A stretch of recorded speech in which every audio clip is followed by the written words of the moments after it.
ನಮಸ್ತೆ ಸ್ನೇಹಿತರೆ, ಇವತ್ತು ನಾವು ಬೆಳ್ಳುಳ್ಳಿ ಚಟ್ನಿಯನ್ನು ಮಾಡುವ.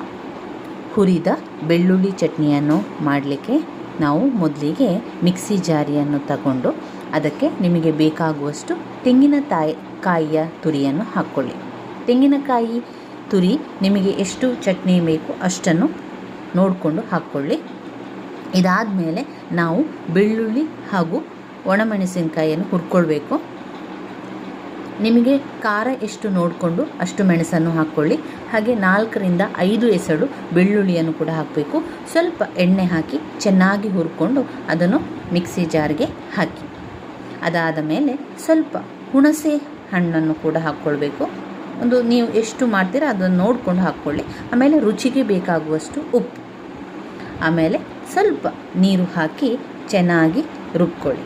ನುಣ್ಣನೆ ಕೂಡ ರುಬ್ಕೊಳ್ಬೋದು. ಚೆನ್ನಾಗಿ ನುಣ್ಣಗೆ ರುಬ್ಕೊಳ್ಳಿ.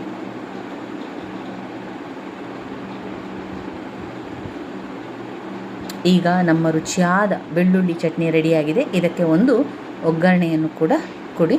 ಒಗ್ಗರಣೆಯನ್ನು ಕೊಟ್ಟ ಮೇಲೆ ನಮ್ಮ ರುಚಿಯಾದ ಬೆಳ್ಳುಳ್ಳಿ ಚಟ್ನಿ ರೆಡಿಯಾಯಿತು.